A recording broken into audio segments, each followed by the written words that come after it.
It's gone, Marge. We sold the unit.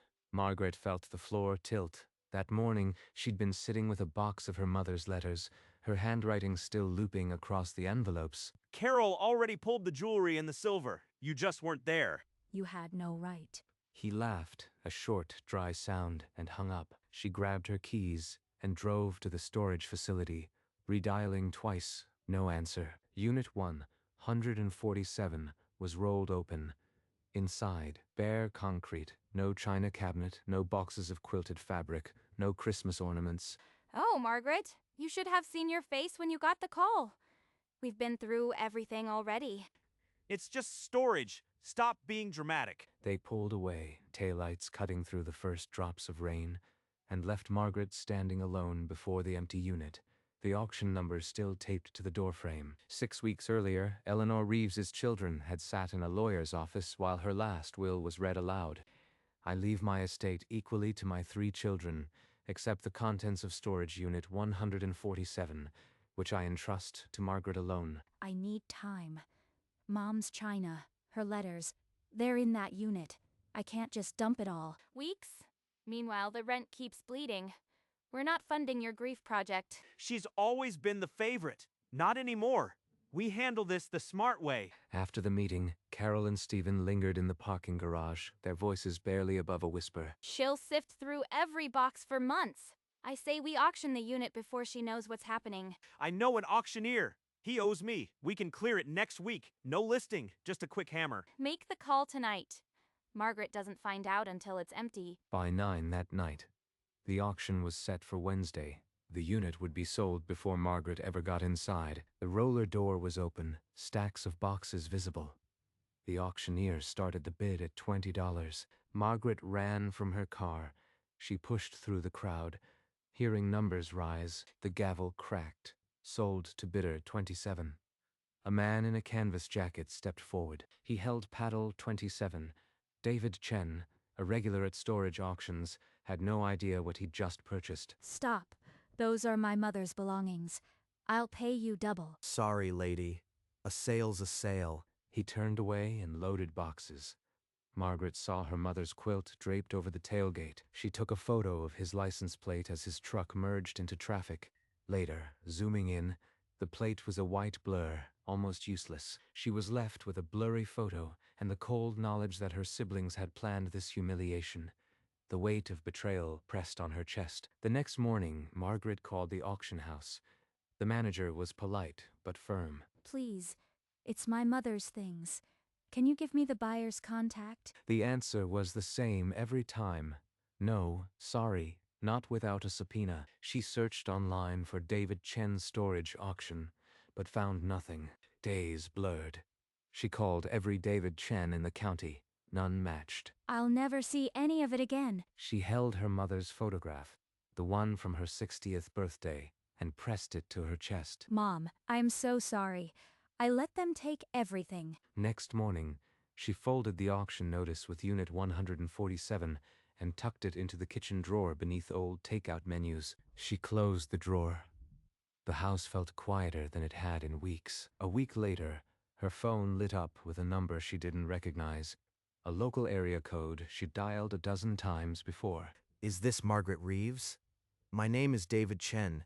You tried to stop me at an auction a few weeks back. Her breath caught. She gripped the edge of the kitchen table, knuckles white. Yes, this is Margaret. Why are you calling me? I was sorting through the lot and found a small metal box, locked. Your name's written on top in permanent marker. A box. You called me over a box? David explained it was wedged behind an old dresser, the only item with a name. Everything else was just stuff. I thought I'd never see anything of hers again. Where can we meet? Ridgeview Diner, tomorrow at noon. I'll bring the box. You bring your composure. The call ended with a soft click. Margaret sat very still, afraid that if she moved, the hope might shatter. The Ridgeview Diner smelled of coffee and grilled onions. Margaret sat at a booth by the window watching the door. Miss Reeves, I appreciate you meeting me. This is it. I can't believe you kept this. Most people would have just sold it.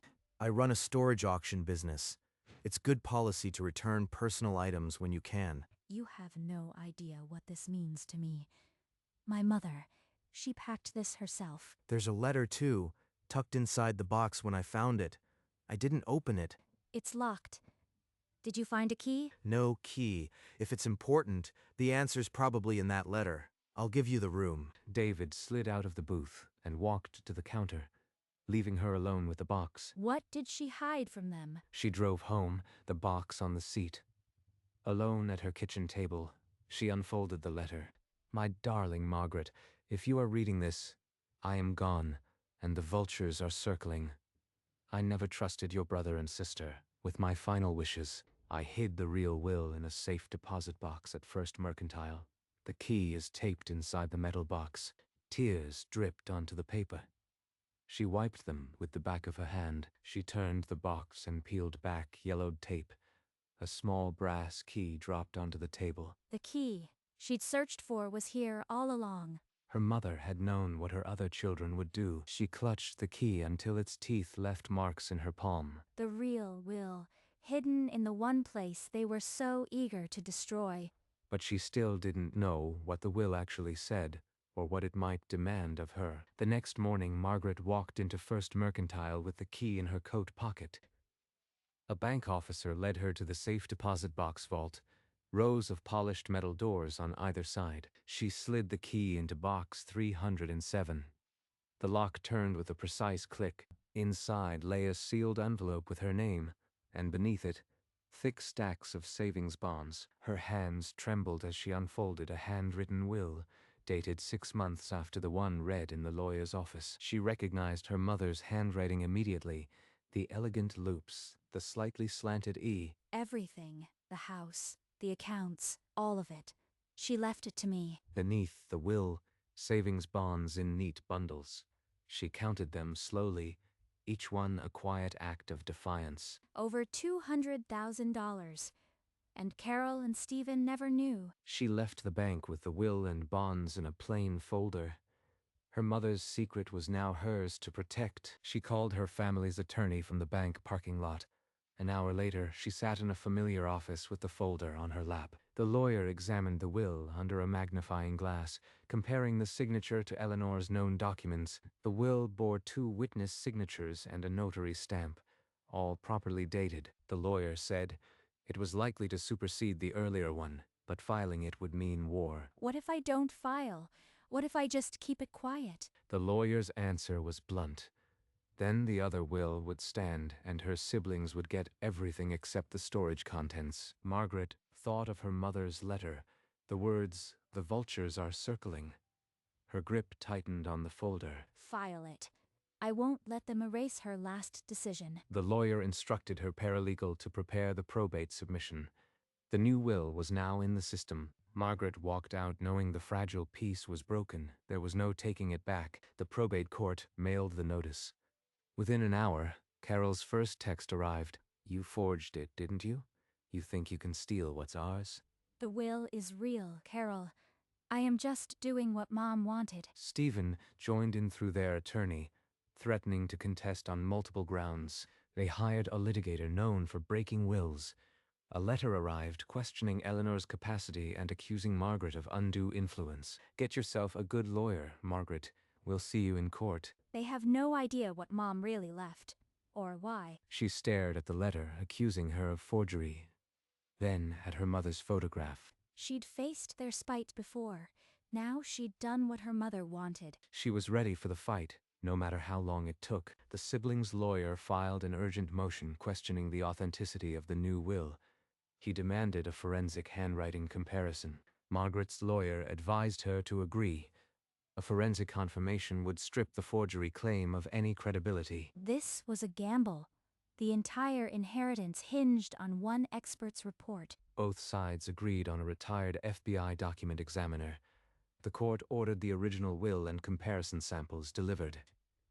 Margaret provided a bundle of her mother's letters, birthday cards, old grocery lists in Eleanor's unmistakable cursive. In a small room at the courthouse, the examiner sat with a magnifying glass, comparing the slant of each T, the loop of every E. If he says it's not Mom's, I lose everything. but I haven't come this far to back down. The examiner's report would take 3 weeks. Margaret went home and waited, the box on her kitchen table. The worst part was the silence. No calls from Carol or Stephen. They were confident. Every morning she checked her phone for a message from her lawyer. Nothing yet. The wait stretched on like a held breath. On the 10th day of waiting, David knocked on her door with a pizza. She hadn't remembered to buy groceries in days. I've been in this business long enough to know uncertainty burns calories. Eat something. Thanks. I keep imagining what that examiner's going to write. They ate in silence. After he left, her phone vibrated, a text from Carol. The whole family knows you are a liar. Aunt Ruth is disgusted with you. She's turning them all against me. One by one. She barely slept that week, rereading her mother's letter until the paper grew soft at the folds. On the 21st morning, her lawyer's name finally lit up the screen. The examiner's report is complete. It will be filed with the court at 9 tomorrow. We'll know by noon. 24 hours. Then everything or nothing. At 9 sharp, the video conference began. The examiner sat in a sterile room, his report flat on the desk. After extensive comparison, the handwriting on the contested will is consistent with the known samples authored by Eleanor Reeves. Margaret closed her eyes. Her lawyer touched her arm. The word consistent echoed in the silence. On the other screen, the siblings' lawyer's face went neutral. He muted his microphone and turned to Carol and Stephen. She must have traced it.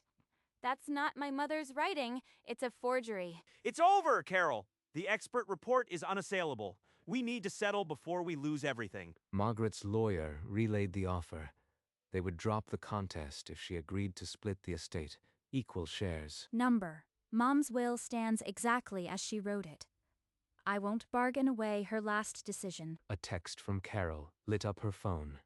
You'll regret this. Everyone will know what you did. But Margaret only switched off her phone.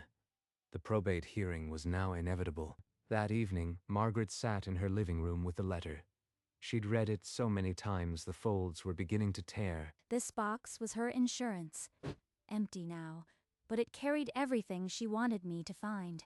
Her phone rang. David, just checking in. You did the right thing, Margaret. Your mom would be proud. Thanks, David. For everything. I'll see you tomorrow at the courthouse. She picked up her mother's photograph. The glass was smudged from being held so often. Tomorrow, I'll tell them all what you really intended. Morning came cold and clear. She dressed simply, a black blouse and dark trousers, her mother's ring on her finger. She placed the empty box on the shelf beside her mother's portrait. A final gesture before leaving. She pulled on her jacket and walked out, not looking back. The weight of her mother's secret sat steady on her shoulders. The probate hearing began at 10 in a wood-paneled courtroom. Margaret sat beside her lawyer, facing the judge's empty bench. Angela presented the forensic report confirming Eleanor's handwriting, then the will itself.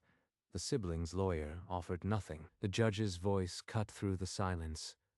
The court finds the handwritten will, dated the 17th of September, to be the valid last will and testament of Eleanor Reeves. No, she manipulated her.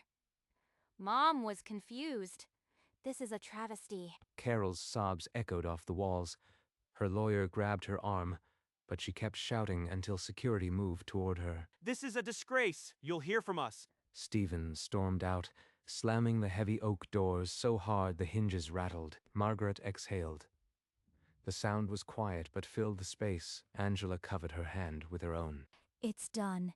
She got her last wish. She walked out of the courtroom alone, past her brother and sister, who wouldn't meet her eyes. The will was now the law. She went to the bank, court order in hand, and the manager led her to the vault. This time, the bonds were brought out, neat bundles in a flat metal container. Sitting alone in the cubicle, she lifted the lid and stared at the stacks. 52 savings bonds. She counted them with the same slow care her mother once used to fold laundry, each one a quiet accumulation, hidden during the years when her siblings griped about the cost of care. She'd put aside $240,000, and no one knew. She remembered the line from the letter, I never trusted your brother and sister. She held the box tightly, the metal cold against her arms until the ache subsided. After a long breath, she slipped the box into her bag and stood. The weight felt heavier than paper. Walking out, she understood that this money was her mother's final act of protection, and also its cost. A month after the ruling, a foreclosure notice went up on Stephen's front lawn. The week before, a repo truck had hauled Carol's sedan away while she stood on the curb. Without the inheritance to cushion them, their debts had consumed everything, the equity, the savings. You took everything from us. The house is in foreclosure. Carol's car got repossessed. Are you satisfied now? I didn't do anything to you, Stephen. You did it to yourselves. She ended the call, and the silence that followed felt cleaner than any argument. For months, their anger had pressed on her. Now it was just noise. They would blame her forever, but the ledger was clear. Their spite had cost them everything they'd schemed to keep. She didn't feel triumph, only release. The last thread of obligation gone. Her mother had known the cost, and still she chose this. The burden wasn't hers to carry anymore. Weeks later, she used the bonds to endow a scholarship in her mother's name at the local community college. The first check went to a nursing student, the career Eleanor had always wanted but never pursued. Mom would have liked that. That afternoon, David knocked on her door, holding a small fern in a terracotta pot. Figured you needed something alive in that apartment, besides memories. I needed a lot of things. This works better than you know. They walked to the park and sat on a bench, leaves drifting around them. Your mom once told me she always wished she'd become a nurse. This scholarship, it's a good thing you are doing. He remembered that. Of all the things he could have remembered, he'd held on to that. For the first time in months, the smile that touched her lips was genuine, and it stayed. A late-night text from Carol lit her phone. The message was short and hesitant. I miss you. I don't know if we can ever talk again, but I am sorry for how it went. She typed out 3 responses, then deleted every single one without sending. What good would it do? She'd twist it into blame by morning. Finally, she sent a single message. I hope you find peace, Carol. But I can't be part of it. She deleted Carol's contact. The screen went black, leaving only her own reflection. On the shelf, the empty box sat next to her mother's portrait. She had kept the box as a reminder, but now it just held quiet air. She felt the absence of guilt, not loneliness. The obligation to justify herself had lifted. She was finally free, and for the first time that word didn't feel like a lie. On the anniversary of her mother's death, Margaret walked through the cemetery gate holding the empty metal box. The headstone was plain granite, Eleanor's name carved deep. She knelt and brushed a few dry leaves aside. She set the box on the grass near the vase, its lid open wide. The emptiness inside matched the silence around her. You knew they'd sell everything, Mom, so you hid what mattered in plain sight. A cold breeze moved through the pines, but she didn't hurry. She stayed and told her about the scholarship, the nursing student, the fern David had brought. I almost lost it all, but you made sure I didn't. Thank you. The box would stay here, she decided. Its lock had never mattered, only the secrets it once held. She rose, brushing grass from her knees, and looked once more at the name carved in stone. The grief was still there, softened into something that felt more like a hand on her shoulder. And for the first time, she walked away from the grave without looking back. A year after the cemetery, Margaret sat by the window of her apartment, a book open on her lap. The afternoon sun fell warm on her shoulders.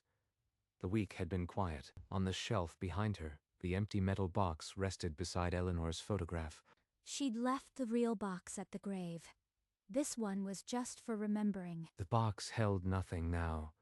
Its emptiness was the whole point. Mom had filled it once with everything she needed to say. She glanced at the photograph. Eleanor's smile was gentle, permanent. She never needed a locked box to prove her love. That was always there. Margaret closed her book and watched the light fade. The room was quiet, but not empty. Her mother's gift had never been the box or the bonds.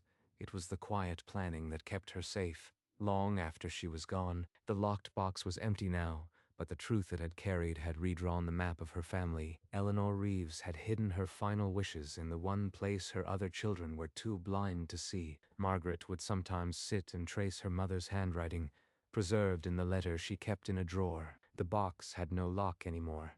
She had removed it long ago, but she never closed the lid. The storage unit, the auction, the returned box, they were all pieces of the same quiet plan. Her mother had known her siblings better than they knew themselves, and she had acted accordingly. Margaret didn't resent them anymore. She understood that greed had made them blind, not evil. The photograph on the shelf still smiled, a silent witness to the year that had reshaped everything.